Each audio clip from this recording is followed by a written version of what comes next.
They asked me to look into the deaths at Memorial Medical Center. The Attorney General's office is focusing their investigation on you. They're suggesting that some of their patients' lives may have been ended. I am sure that patients do not suffer pain. Some people were afraid of people outside of the hospital, but for me, it was the other way around. If you were given choice between comforting a patient, possibly quickening his death, or abandoning patients to suffer a slow death, what would you choose to do? Say goodbye! Come on, man! All I did was try to help people. That is all I did.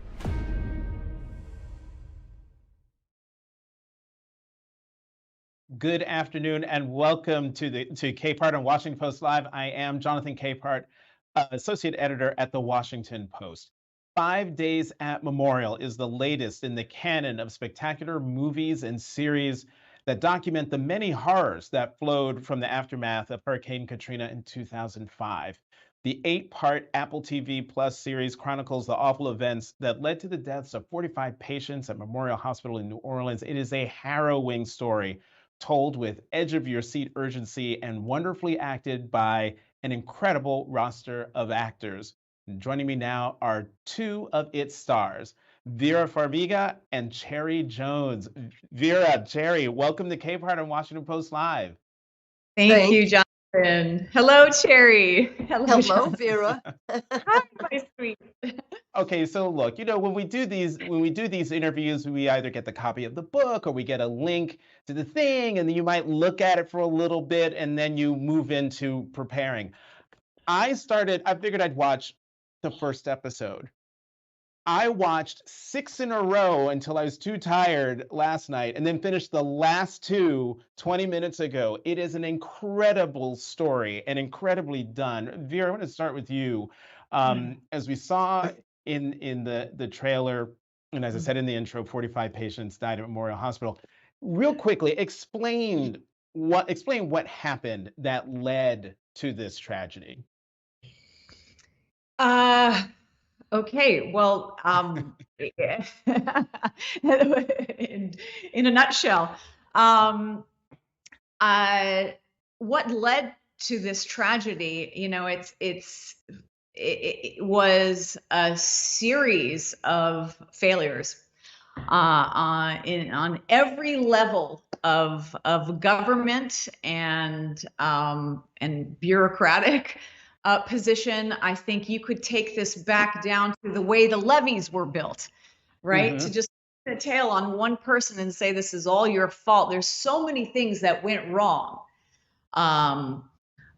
You would have to look at racial and economic disparity in the state of New Orleans. You would have to look at infrastructure disrepair. You would have to look at so many things that sort of failed. There was a domino effect of failure that brought us right up until this moment, where 2,000 people in the hospital, and not only just patients, but family members who were sheltering there. It was a beacon of refuge for the people of New Orleans, where help just did not come, not in time. And Cherry, I mean, preparation is a central theme in this series. And as Vera was explaining, your character, Susan Muldrick, she's frequently reminded in that first episode that she is, quote unquote, the incident commander.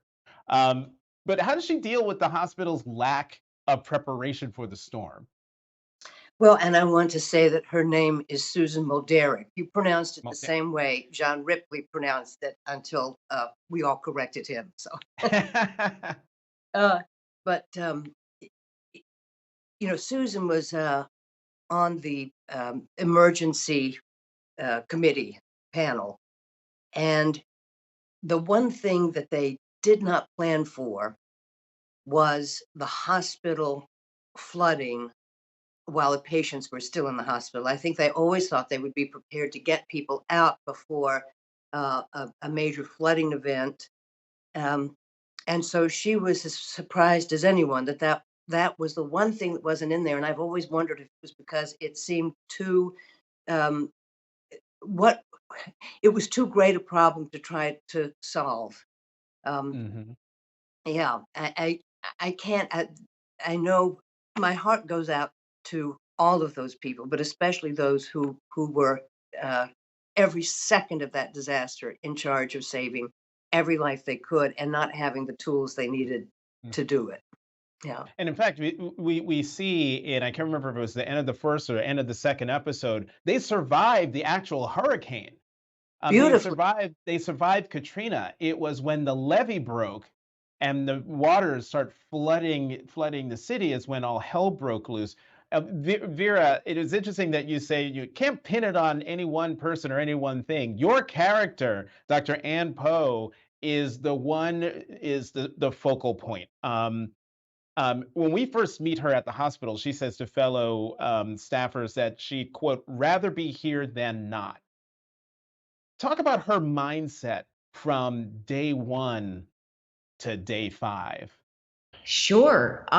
This is a very capable oncologist, trained for these type of desperate situation. I looked at my role through a very specific lens of courage and hope. Dr. Poe did step up. She made a huge difference in so many ways.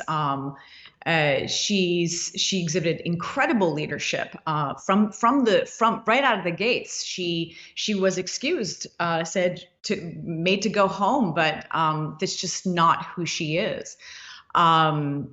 She was incredibly and fanatically committed to getting patients out. She did indeed save hundreds and hundreds and thousands of people and help bring them to safety. But this was a war zone type of circumstance, that just ground these doctors and nurses to a pulp, to such unimaginable exhaustion. The conditions were so putrid, so warped, that this just slowly by slowly started, wearing away at their stamina. But I mean, she's a surgeon at the top of her game. She's been trained for moments like this, but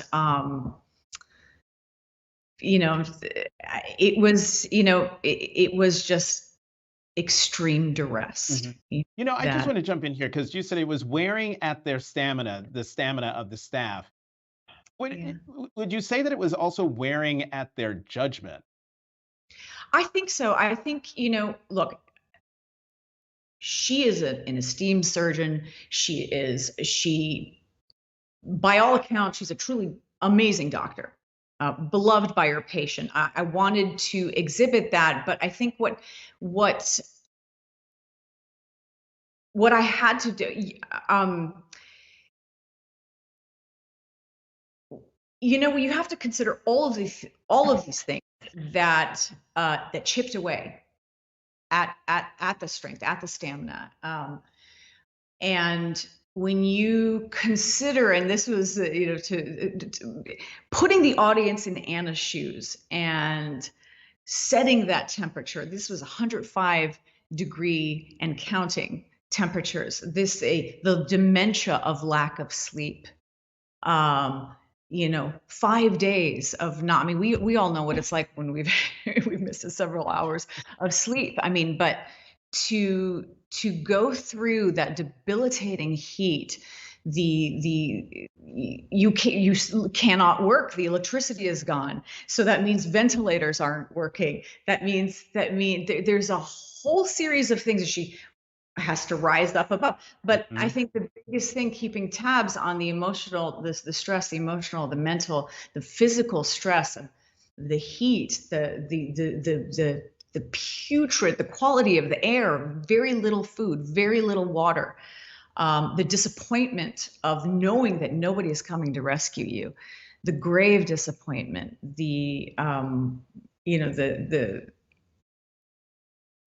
but rising above that, right? And still sort of figuring out how to push forward and how to get everyone out. I was smiling a moment ago as you paused because the word that came to mind was conflicted. As a viewer, I'm watching Dr. Poe, and Dr. Poe in the first few episodes, I'm like, yeah, oh wow, she's great, she's fantastic, but then as the episodes go along, I'm sort of like, Yeah. Dr. Poe, I'm not, But you got, ooh, I know, say what you will about the decisions that were made. My job is to make you feel her soggy sneakers, make you mm, feel her, even if you disagree with right. with with ultimately what the choices that she made under extreme duress. I mean, I think I firmly believe it wasn't just plain old evil that drove her to make the choices that she made. I mean, I had to find the nuance of that exhaustion, of the disgust, of the sadness, of the disappointment, of rising above that with dedication, rising above that with stamina, knowing that, I no judgment was always my motto. But I Hmm. think that the show excels. It offers so many multiple perspectives on what went down from different viewpoints and different personalities. So Yeah. go ahead, Cherry. No, well, no, I was just going to say I remember the moment because I followed every second of Katrina, and because you felt like if you couldn't be there to help or do anything, that it was at least our duty to witness, to bear witness to what these people were having to go through. And I remember the first article I saw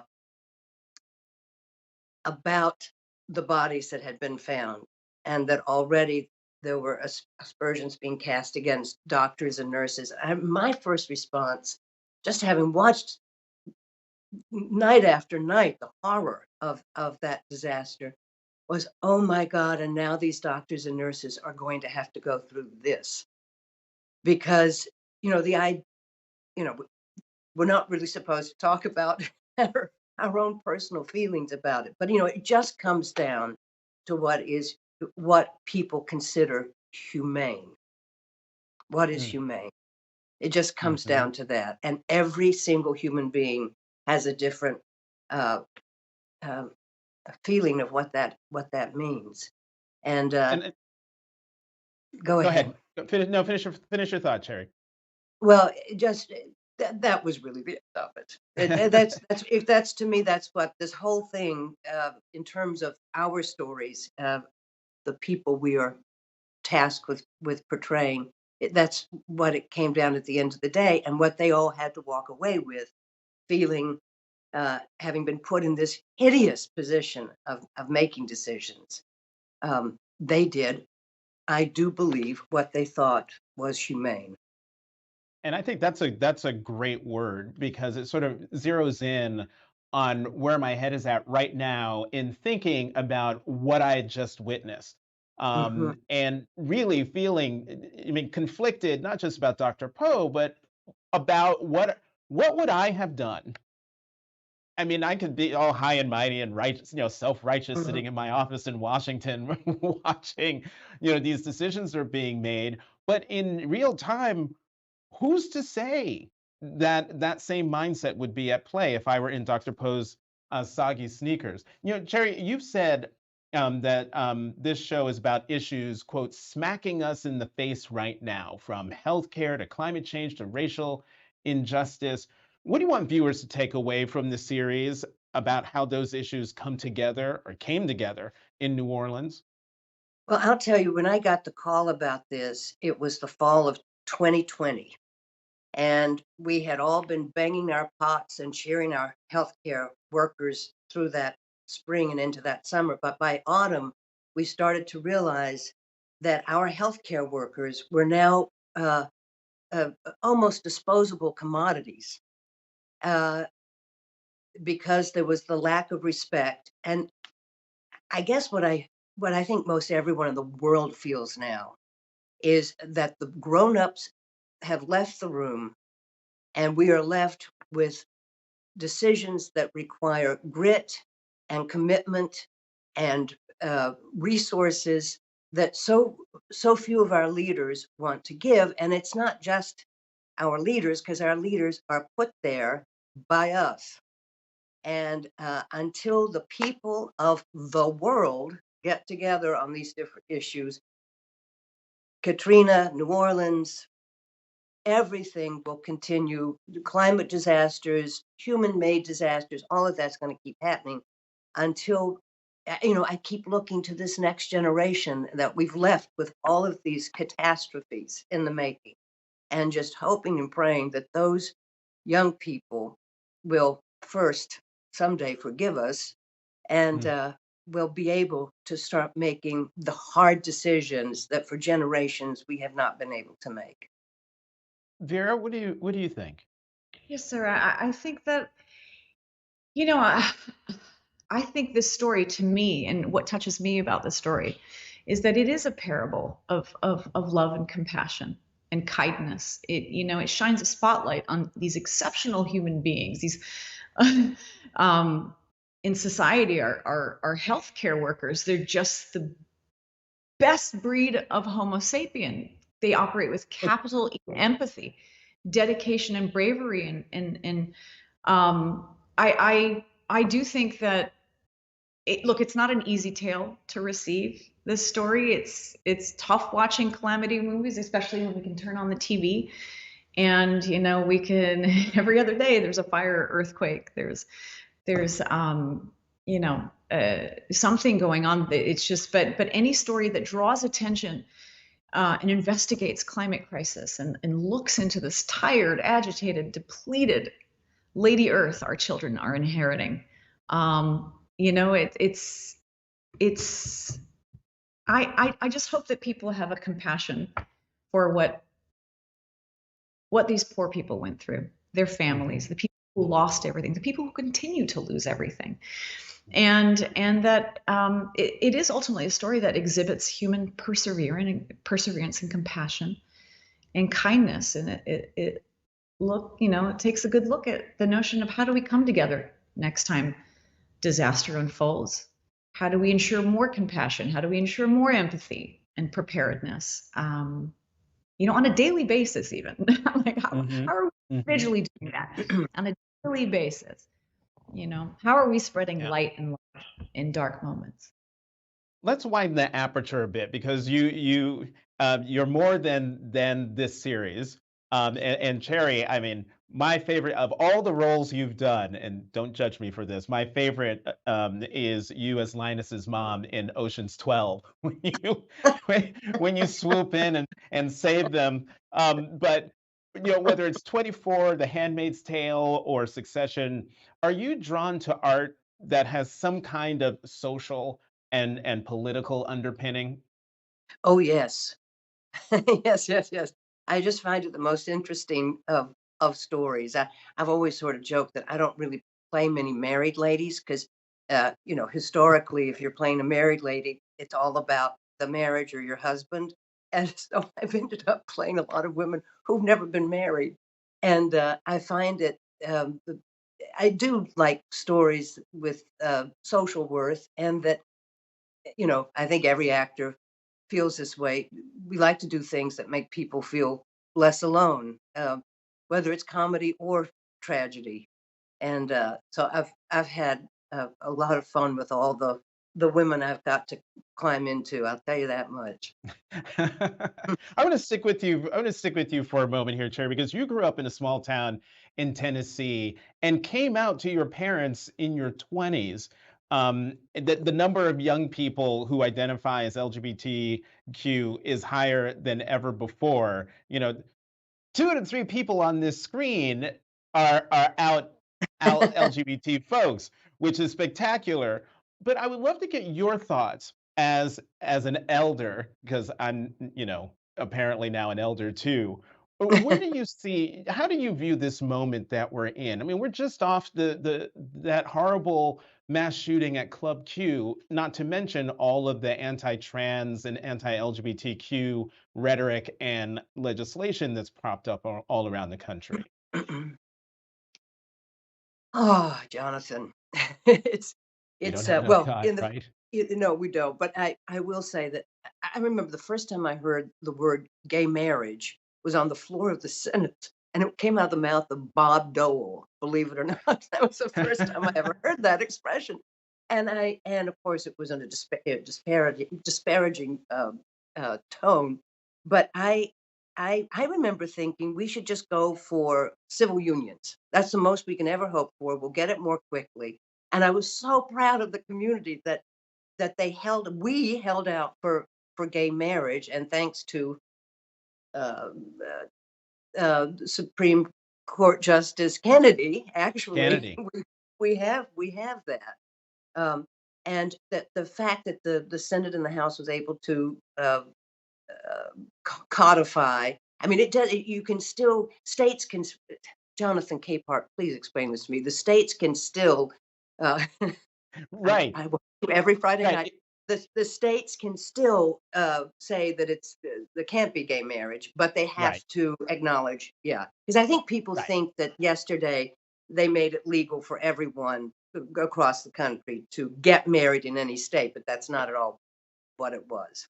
Right. That's my column. That's my column today. Today, I'll be reading it as soon as we get off. Yeah, the headline is, "Gee, thanks for this tiny step to protect my same-sex marriage." It's also an interracial marriage, so I'm doubly protected. Oh, they did include that too. How gracious Yes. of them. Yeah. Yes, because Justice Thomas left that part out in his concurring Oh, opinion. Vera, I know you from your role in the great movie The Departed. The moment you came on screen, I was like, wait, how do I know her? How do I know her? Oh, it's the doctor. You're always playing a doctor when I watch you. But you're more known.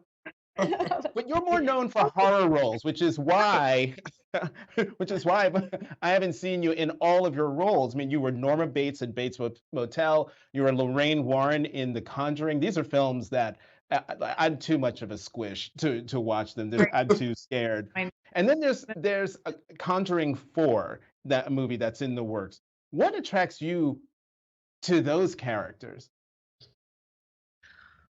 Oh, look, for Conjuring series, this is, I play Lorraine Warren, and she is in the business of help. I was drawn to this woman's capacity again for kindness, and this is a woman who's in the business of help. She goes into diabolical circumstances, and she rids people of negative mysticism. I find that mind-blowing. I mean, there are people who believe they are ordained to do that very thing. It's I'm still on with you. Am I? Yeah, Sorry, guys. yep. I don't see you. You're here. Hi. Look, those. I love that character. I love that show. I love doing it with Patrick Wilson. This was a real life paranormal and investigative couple, so and which I had a chance to befriend and meet before she passed during the pandemic. But yeah, no, I'm grateful for that show in my life. I love it. So another question for you, Vera, because one thing I think maybe folks don't know this, you are of Ukrainian descent. Yeah. And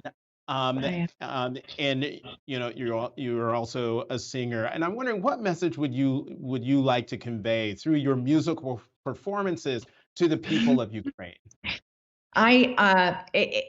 Well, to the people of Ukraine, my heart is with them, and I pray for them on a daily basis. And I think for everybody else, it's just for others to know that the Russian intention in Ukraine has been genocidal from the beginning. The notion that Ukraine does not exist, that the state is artificial and its national consciousness is a confusion, is just a lie. Putinist rhetoric is genocidal. To deprive Ukrainians of light and heat and water during this winter, destroying civilian infrastructure, the rape, the pillage, it's a violation of genocide convention. It is genocide what is happening. And my family, and I have a very personal connection because I have family there. You still have family there? Yes, I do.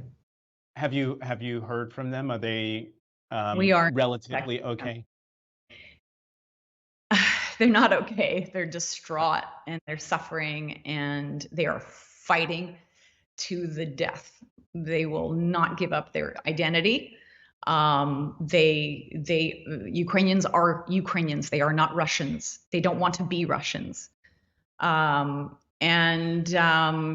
so, my family is okay. They're dispersed. They're dispersed, but they stayed in Ukraine and they're fighting for her.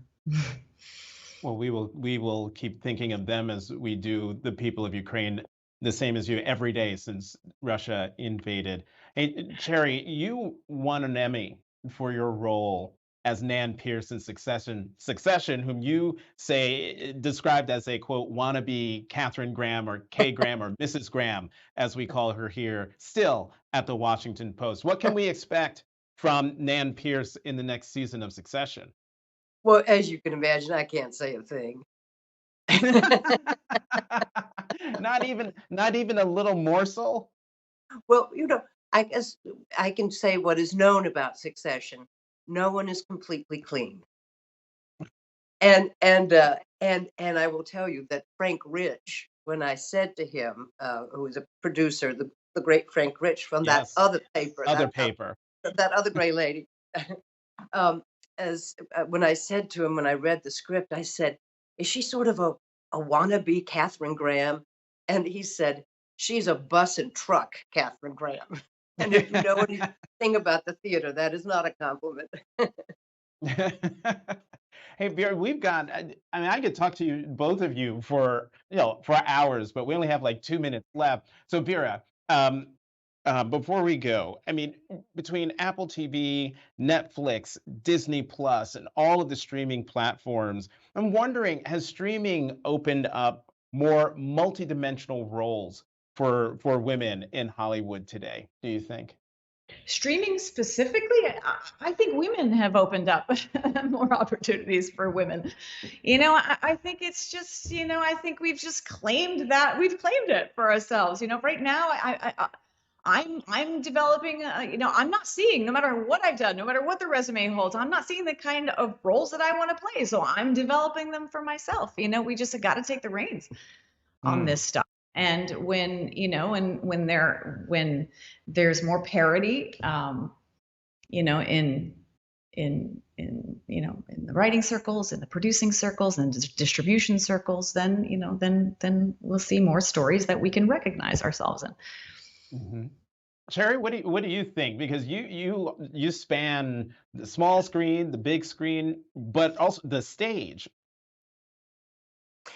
Well, it's interesting because for me, and also that I am not only a woman, I'm now an older woman, and there's been so much more work with the streaming services for as an older woman and a character actress. I've found a lot more work there than on the stage, and I agree with Vera. It's the streaming can all be men, but we've finally moved to a point where we are in the conversation as well, and women are producing great things, and men are producing. I mean, our brilliant writers, Carlton Cuse and John Ridley, who took the brilliant book by Sherry Fink, The 5 Days at Memorial, and have patterned these two dramatized versions of two great human beings in my book. There's a lot more for us out there is what I'm trying to say, and I'm so grateful for it. Yeah. I can't let you go, Vera, without asking you a really superficial question. The moment you came on screen, I zeroed in on those stairs and I thought, is she coming from the Brady Bunch house? Those stairs. Oh, Jonathan, I've slipped down during the pandemic, during when it was remote learning for the kids. My computer, her computer, the dog, cup of coffee. I slid from halfway down, and I jammed my toe between the brick wall and that sheetrock sticking out, and broke all 4 of my left toes. And then wear heels yeah, on the Disney that's the one that come on. Hunger Games? No. Yeah. I don't know. Oh my God, this is so embarrassing. I Taka? quick Is that bring it? up IMDb with Taka? the fans know. The fans know. Someone surely must be texting you. Somebody knows. Oh, the arrow. Chew. I don't even know what you're talking about at this Tarzan? point. Robin Hood? Hawkeye. Just like one E short of my husband's last name. Hockey. Shame on me for not remembering. Hawkeye. Oh, duh. Hawkeye. Anyway, I couldn't wear heels in Hawkeye because of those very steps that you're inquiring about. Okay.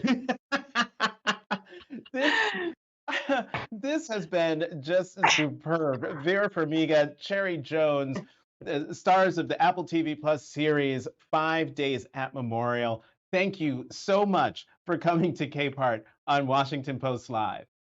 Thank you, Jonathan. Thank you, Jonathan. And thank you for joining us. To check out what interviews we have coming up, go to WashingtonPostLive.com. Once again, I'm Jonathan Capehart, Associate Editor at The Washington Post. Thanks for watching Capehart on Washington Post Live.